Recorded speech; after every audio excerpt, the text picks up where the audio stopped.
unboxing is Where Beavers Flew. Oh, sorry, When Beavers Flew. Okay, so I didn't even know beavers flew anywhere, but it looks like they get airlifted in these parachutes. It's an incredible true story of rescue and relocation.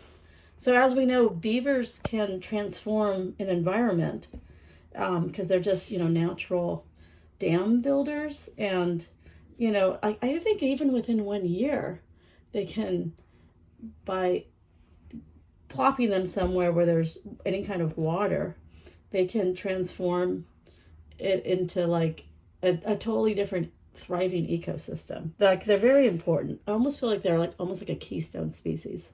This is written by Kristen Tracy and illustrated by Luisa Uribe, and it's published by, let's see, Random House Studio, and it is a Junior Library Guild selection.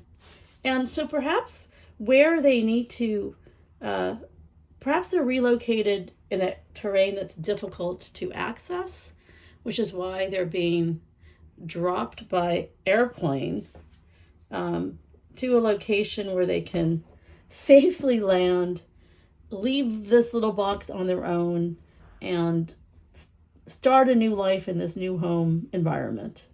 And I bet over time we're going to see how they transform. Maybe in an area that is a little bit arid, like you see trees, but they seem like evergreen and it seems a little bit sparse. But there's also this meadow that looks a little bit lush. Okay, so Elmo knew that without beavers, wetlands and the animals that lived in them would disappear. He hoped to find a balance, and then he had a wild idea. Yeah, so you can see the area. The wetlands are disappearing. It looks dry, right? Could be California, like the mountainous. I'm not quite sure where it is. It could be anywhere, but... And then you see, I think like if you make this area more lush, you get more of these creatures. And so I don't know who Elmo is, but he's a genius. In 1948, the town of McCall, Idaho was booming, but there was a problem, a beaver problem. So there's too many beavers. And so it was sort of like a relocation issue.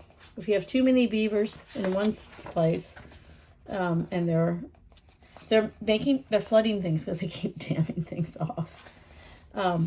But you can relocate them where they're really needed. And here he is. Look, I like how this is in panels, almost like a graphic novel. And like the graph paper shows how like this was something like he had to like dream up, So to capture the beavers, and they relocate them,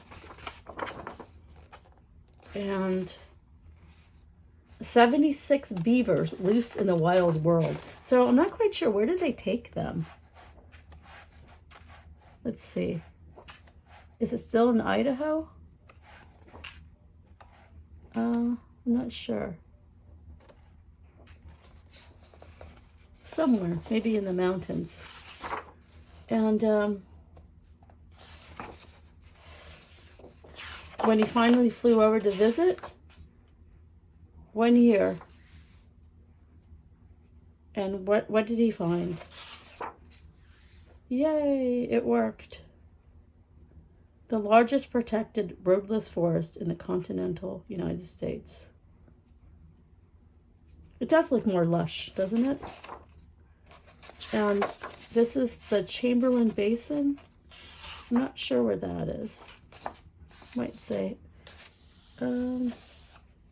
it's in Idaho. So he moved him from maybe a more populated part of Idaho to a less populated. I love that. I love that the solution was not to round up all the animals and kill them. Instead, it was this very ingenious idea of, it must have been much easier to just drop them over the mountain. It's probably because there's no roads, you can't really get there. And I liked how the beavers survived and thrived. And because of it, we're saving the wetlands. So thank you to Random House Studio for giving me this book, and thank you for watching.